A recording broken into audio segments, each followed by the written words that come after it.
Kali ini kita akan bahas mengenai data dictionary atau kamus data. Kita lanjutkan tentang analisis dan perancangan berorientasi data pertemuan sebelumnya. Apa itu kamus data? Ya, kita kemarin sudah melakukan pembuatan konteks diagram dan data flow diagram, ya, lengkap, ya. Kemarin juga sudah membahas mengenai contoh rental mobil, ya, online.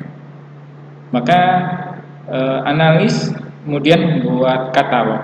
Nah, katalog yang berisi tentang proses-proses, ya, aliran, simpanan, struktur data, dan elemen-elemen data yang ada di dalam kamus data, ya.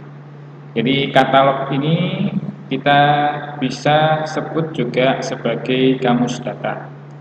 Kamus data itu sendiri digunakan untuk menyimpan makna dan asal data, ya, menghubungkan dengan data lain, ya, format data untuk penggunaan, ya, atau yang lain-lain yang terkait dengan pengembangan perangkat lunak nantinya, ya.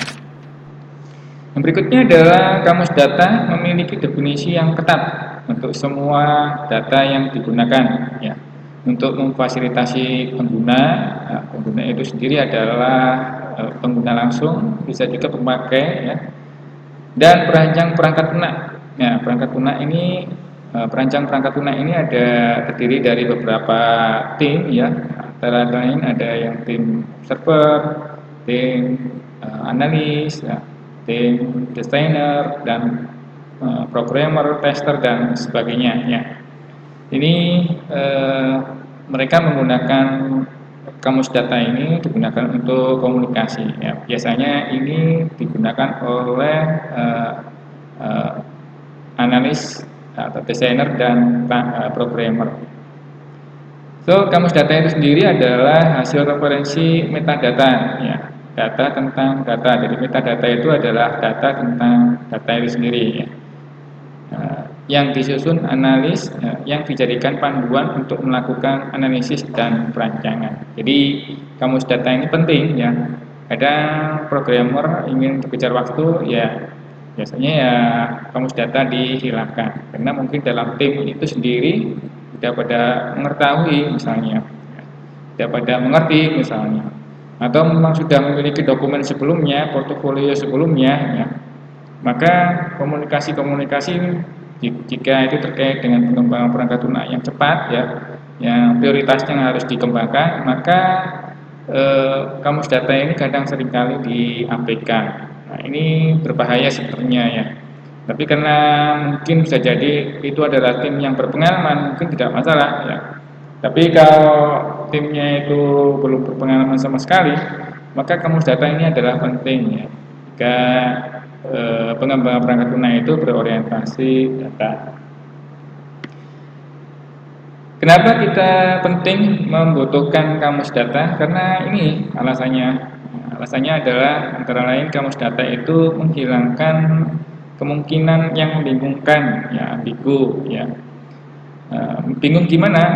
Ini biasanya muncul redundansi data atau namanya double data yang double, ya. Data-data double ini bisa jadi malah membingungkan pengguna, ya, baik pemakai maupun pengguna juga saling bingung, ya. Contohnya akibat redundan adalah ketika naik pesawat pakai tiket gitu, ya. Nah, itu tiket ditemukan tiket yang sama tapi namanya berbeda, ya, kodenya sama tapi namanya berbeda. Ini berbahaya. Nah, untungnya tidak banyak terjadi, ya, di dunia industri pesawat terbang, di dunia penerbangan, ya. Kita jarang menemukan tiket yang double kecuali memang sengaja didouble, ya. Nah, terjadi, ya, di beberapa daerah, ya. Ya, pernah itu naik bis, ya, beli tiket tapi ternyata tiketnya fotokopian. Nah, ini fotokopian, jadi itu tiket palsu, ya. Ternyata beli di para itu, ya. Untuk itu dengan adanya kamus data, ya, kita bisa melacak, ya, bisa mengetahui kemungkinan terjadinya redundansi misalnya. atau kemungkinan terjadi hubungannya berbeda gitu ya, yang membingungkan. Ini nggak boleh terjadi ya. Kamus data itu bisa mengurangi kemungkinan ini. Yang kedua adalah kamus data itu dapat digunakan untuk validasi diagram aliran data. Jadi kalau kita kemarin tuh membuat DFD, data flow diagram, maka kita memvalidasinya adalah dengan menggunakan kamus data ini ya. Maka oleh karena itu kalau kita membuat DFD, tabelnya sedikit, tabelnya sedikit, maka itu sudah jelas ya, kamus datanya kurang ya. Alirannya juga sedikit atau alirannya banyak tapi tabelnya cuma satu misalnya ya, dua tuh. Maka ini kamus datanya juga bisa mengidentifikasi mana ini kira-kira yang benar atau tidak gitu ya. Ya, jadi bisa disempurnakan oleh kamus data ini, jadi validasi ya. Lebih lengkap dan lebih akurat gitu ya. Yang ketiga adalah kamus data itu menjadi titik awal mengembangkan antarmuka ya. Menjadi titik awal mengembangkan antarmuka ya. Jadi antarmuka itu sendiri muncul dari proses-proses yang ada di dalam diagram aliran data ini ya. Muncul dari proses-proses yang ada di diagram aliran data. Maka kita perlu menjelaskan antarmukanya itu berasal dari tabel mana, tabel apa saja gitu ya, data mana saja gitu ya yang saling berhubungan. Juga terkait dengan laporan-laporan report gitu ya. Report ini juga kadang membutuhkan informasi yang harus divalidasi dulu oleh antarmuka ini. Yang keempat adalah kamus data itu menentukan muatan data yang disimpan dalam file-file atau tabel. Kadang di DBMS ya, Database Management System, file-file ini maksudnya adalah ketika kita menggunakan DBMS itu kadang data yang kita simpan atau tabel yang kita buat dan digunakan untuk menyimpan data ya, itu oleh DBMS tadi dirupakan dalam bentuk berkas ya, berkas-berkas ya, berkas-berkas seperti berkas apa namanya, DBX apa namanya, database yang dulu ya, DB gitu ya. Kemudian ada lagi Microsoft Access MDB gitu ya, DB. Itu di dalamnya ada banyak tabel-tabel, nah, tabel-tabel. Kadang satu tabel itu satu file sendiri gitu ya. Nah itu semua kita sebut disimpan dalam file-file. Yang kelima adalah kamus data itu digunakan untuk mengembangkan logika untuk proses-proses DFD ya. Seperti yang kita pahami bahwa ketika kita membuat proses-proses DFD ya, itu tentu saja kita nggak bisa mengalirkan data begitu saja. Nah, butuh logika-logika. Misalnya nih, saat kita menjelaskan tentang tahapan-tahapan pendaftaran sebagai member di rental mobil. Nah, di rental mobil situ ada penyewaan. Nah, sebelum melakukan penyewaan maka dia harus melakukan tahapan-tahapan dulu ya. Tahapan-tahapan dulu. Tahapan pertama adalah mendaftar sebagai member ya di perusahaan itu. Kalau sudah disetujui membernya, maka dia bisa melakukan penyewaan gitu ya. Setelah masuk ke menu penyewaan, maka sebelum menyewa kita akan dipilih dulu, diberi pilihan dulu. Mobilnya mobil apa, warnanya apa gitu ya. Kemudian jenisnya seperti apa, mereknya apa, digunakan untuk kemana gitu ya. Jadi kita diberi pilihan-pilihan mobil ini ya. Setelah itu baru kemudian harganya, kemudian lama waktunya dan sampai dia check out gitu ya.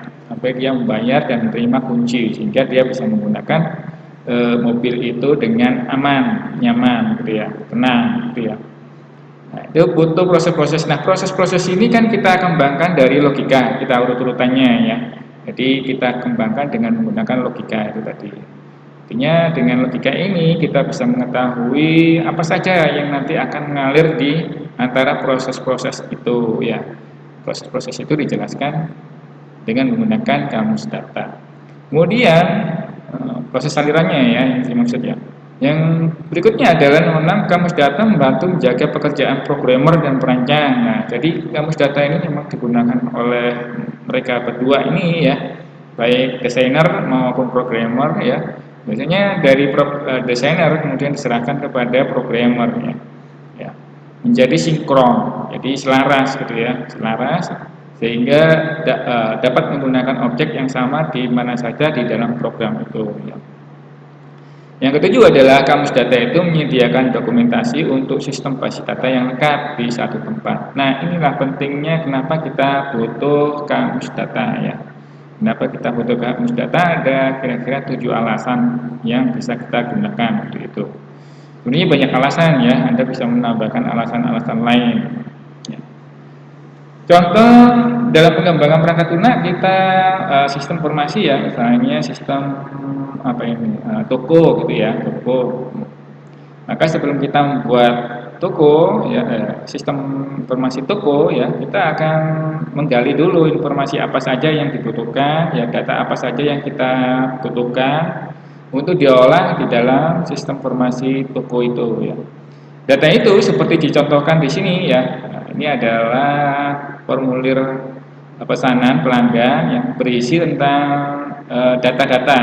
Data-data apa saja itu? Misalnya data nama pelanggannya, konsumen, ya, namanya siapa, alamatnya di mana dan seterusnya. Ini identitas ya. Nah, yang di bawah adalah jenis pesanannya, detailnya, misalnya satu buah ini, jumlah, ya, nomor item, deskripsi, item, ukuran, warna, harga dan seterusnya. Total harganya sekian. Ya. Apakah nanti dibayar pembayarannya utang atau berupa cek atau post basel misalnya begitu ya, atau cash di sini memang tambahan cash gitu ya, atau transfer ya.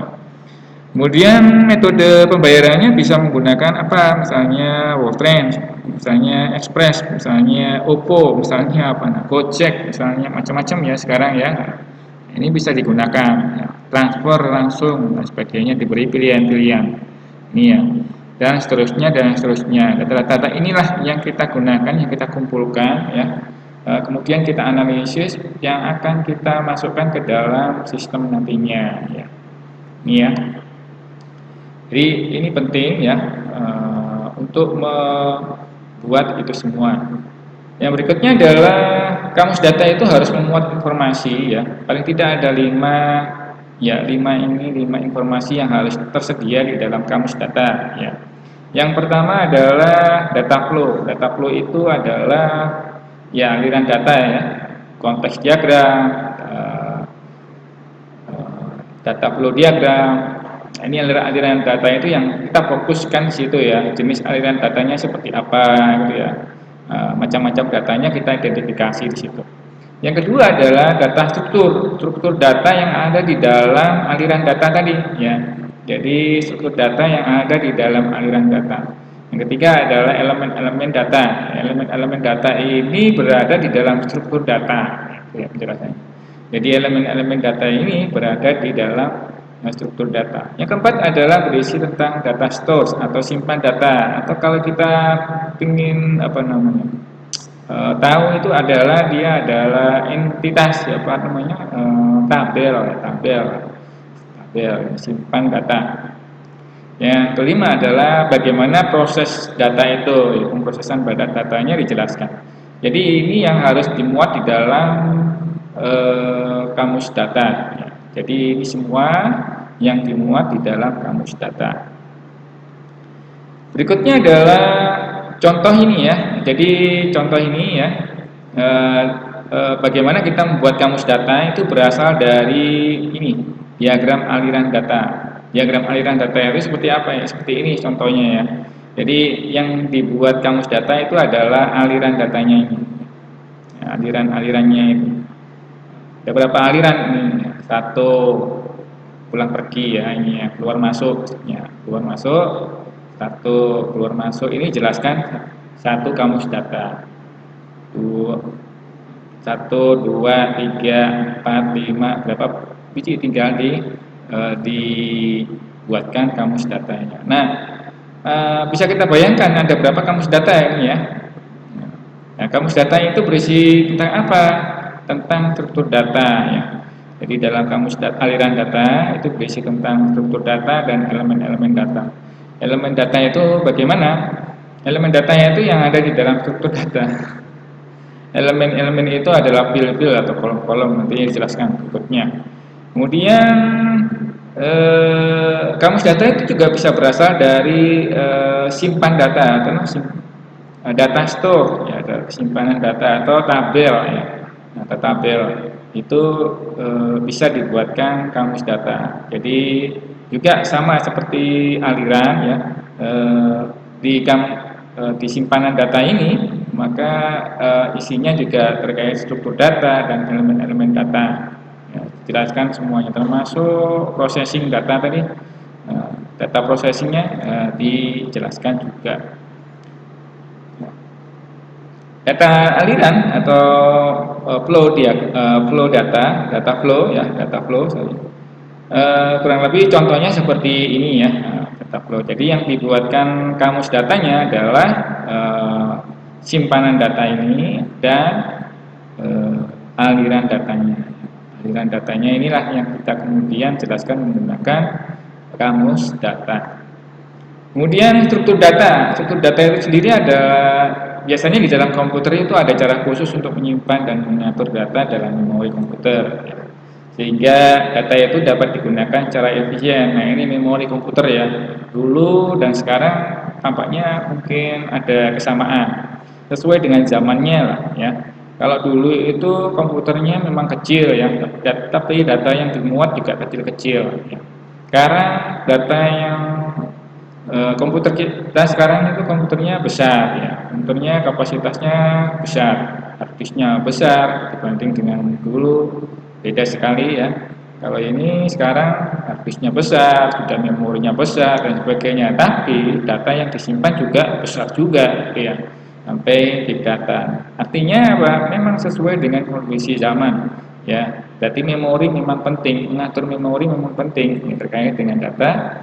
Nah, karena yang kita hadapi saat ini adalah penggunanya luar biasa ya, dibanding dengan dulu mungkin nggak banyak orang ya.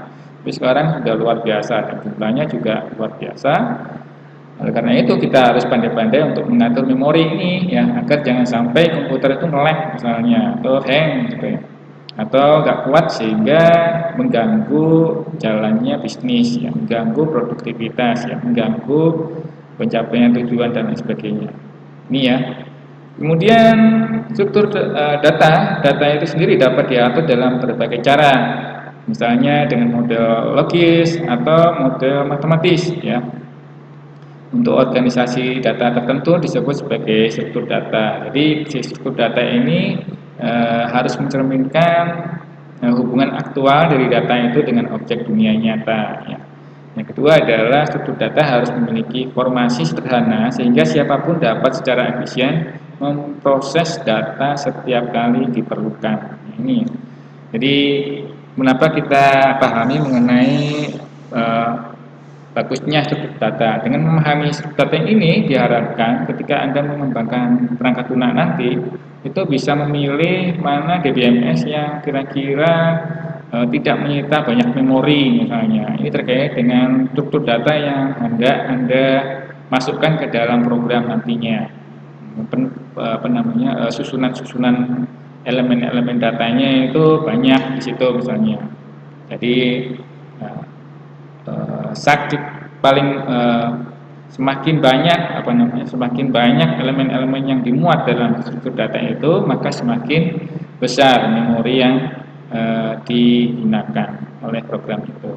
Karena itu kita harus pandai-pandai untuk mengatur struktur data ini. Ya. Struktur data itu misalnya dikelompokkan jadi dua ya, linear dan non-linear.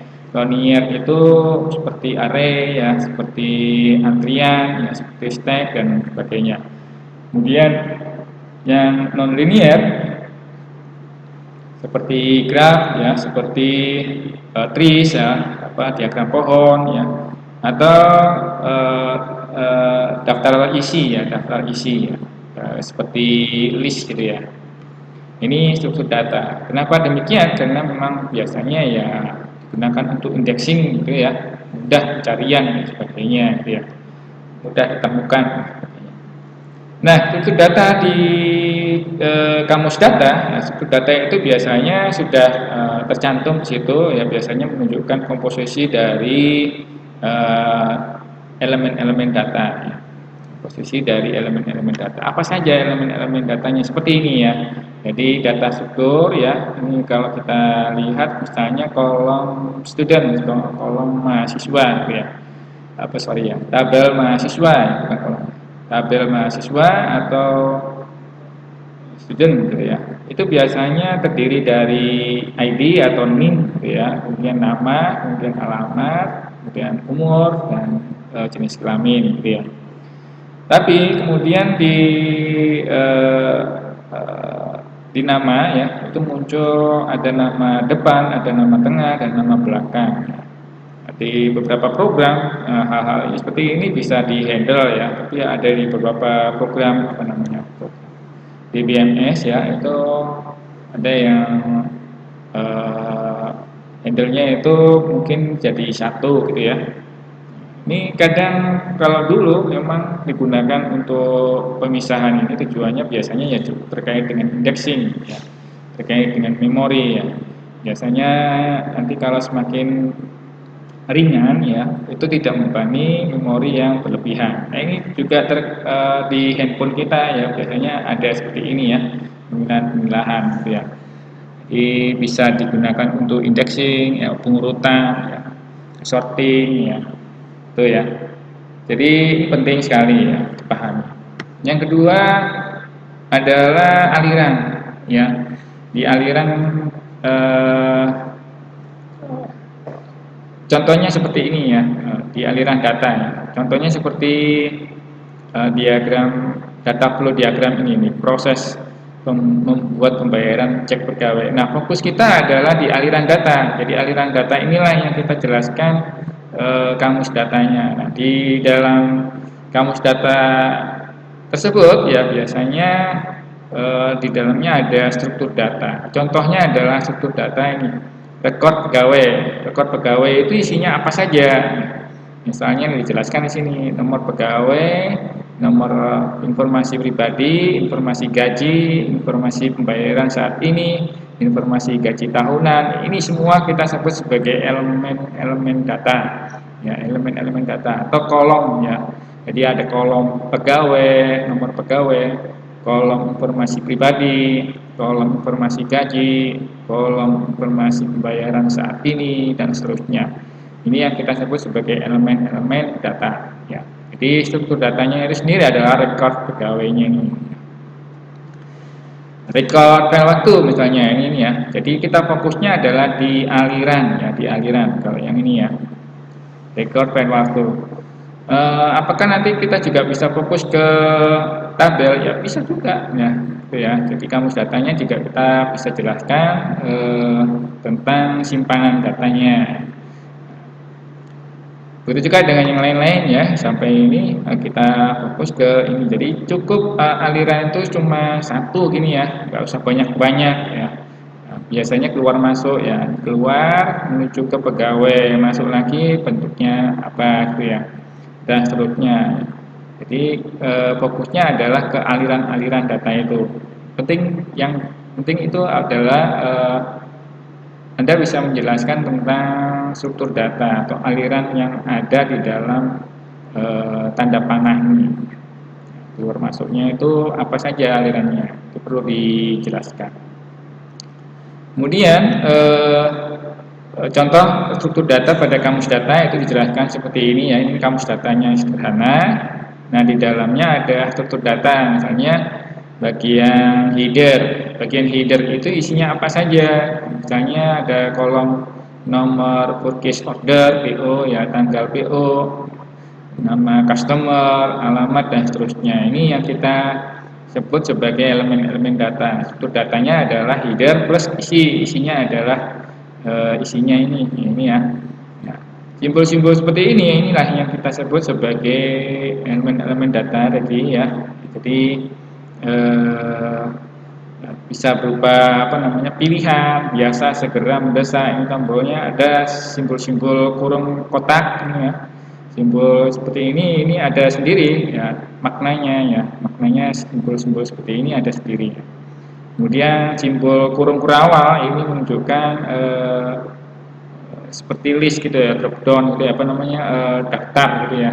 Nah itu. Kalau yang ini pilihan gitu ya. Kemudian inilah yang kita sebut sebagai struktur data itu. Nah, di dalam struktur data ada banyak elemen-elemen data ini. Lalu elemen data itu sendiri adalah kolom ya, nama kolom atau produk seperti ini ya, data elemen, field atau kolom ya. Field ini kita sebut sebagai data elemen ya, disebut item itu isinya dari kolom ini ya. Item itu isinya ya.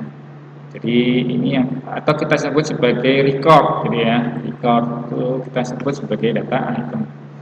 Elemen data itu sendiri adalah seperti ini ya. Tadi ya kolom-kolom tadi ya, kolom company name, kolom kontak company ya, description dan sebagainya terus ini yang kita sebut sebagai elemen atau field ya, data elemen atau field. Kemudian data store itu digunakan untuk menyimpan informasi dari masukan input baik menuju ke sistem atau yang keluar. Nah, data store ini bisa berupa files atau table. Ya, files, table ini ya, tables atau file boleh juga. Nah, sekarang itu file teks ya digunakan untuk menyimpan data. Tapi tentu saja ada keterbatasan ya. Keterbatasannya banyak ya. Banyak oleh karena itu orang kemudian beralih ke DBMS ya. DBMS pun juga kadang menggunakan file-file tadi. Kemudian data processing dibedakan menjadi dua ya, logikal dan fisikal. Ya. Logikal itu dilihat dari sudut pandang pengguna ya, user pengguna, seperti bagaimana menunjukkan apa data bisnis yang diperlukan tiap hari operasi. Misalnya nama, ya, kemudian alamat, kemudian pesanan. Ya. Ini yang bisa dilihat dari sisi user, ya, dari sisi pengguna. Kalau dari sisi sistem itu kita bisa merujuk ke physical data struktur, ya, termasuk tambahan-tambahan elemen, ya, yang akan diimplementasikan ke dalam sistem. Elemen-elemen atau kolom-kolom, ya, tadi ya, field-field yang perlu dimasukkan ke dalam sistem. Contohnya adalah key field user to locate kunci ya, apa namanya, kunci primer misalnya yang harus digunakan, baik kunci primer atau kunci foreign ya, dan seterusnya ini ya. Sampai dengan password bentuknya seperti apa, apakah enkripsinya menggunakan MD5 misalnya atau menggunakan SHA dan sebagainya yang bisa kita pilih ya. Itu physical data struktur ya. Kemudian contoh kamus data dokumen. Nah, contoh kamus datanya seperti ini, sederhana ya. Ya, terdiri dari nama arus. Ini kalau kita menjelaskan mengenai aliran data ya. Jadi kamus data tadi ada dua ya. Ada yang menjelaskan mengenai aliran, yang kedua adalah menjelaskan mengenai data itu sendiri atau simpanan data atau table ya, table. Nah, ini di sini kalau kita membaca di sini nama arus berarti dia kamus data aliran ya. Data aliran data ya. Tembusan permintaan persediaan, aliasnya apa dan sebagainya. Untuk datanya ini bagaimana proses arus datanya dari mana ke mana gitu ya. Penjelasan ya, jelaskan penjelasannya. Terakhir adalah struktur data. Struktur datanya seperti apa? Jelaskan di sini ya. Nah, kurang lebih inilah yang kita sebut sebagai kamus data yang sederhana. Tipe-tipe datanya apakah perlu dijelaskan? Ya, kalau bisa dijelaskan juga ya, gitu ya. Kalau bisa dijelaskan juga. Nah ini ya, contoh penjelasannya adalah dia menjelaskan di bagian aliran data ya. Di bagian aliran data kurang lebih penjelasannya seperti ini yang tadi ya, seperti ini ya. Kemudian ada lagi contoh kamus data untuk data store. Ya, data store itu ya seperti ini ya, data store. Ya. Data store yang biasa kita miliki di dalam software, di dalam DBMS seperti MySQL itu sudah terdiri, sudah muncul seperti ini ya struktur datanya ya. Kamus datanya seperti ini ya. Kemudian di sini ada NN misalnya. NN itu apa? Not null ya, not null atau tidak boleh kosong, tidak boleh blank gitu ya. Jadi kalau di sini centang berarti nggak boleh, harus isi gitu ya, harus isi. Kemudian PK itu apa? Primary key, misalnya FK, origin key dan sebagainya. Ini data tipenya dan sebagainya. Kemudian ukurannya, kemudian deskripsi. Ini penting ya. Biasanya tersedia di dalam software itu sendiri. Oleh karena itu, maka kita biasanya yang menjelaskan kamus data itu tabelnya ya, biasanya gitu ya. Atau kadang juga menjelaskan mengenai alirannya, ke aliran itu. Contoh kamus data yang lain adalah tentang ini ya, data flow description. Nah, seperti ini yang biasa muncul di bagian tim pengembangan perangkat lunak ya. Biasanya komunikasinya menggunakan web, maka dikirimkan dalam bentuk demikian biasanya. Muncul ada referensi, ada backprint dan sebagainya ini. Biasanya kalau diklik dia akan menuju ke referensi mana ini dia. Ya.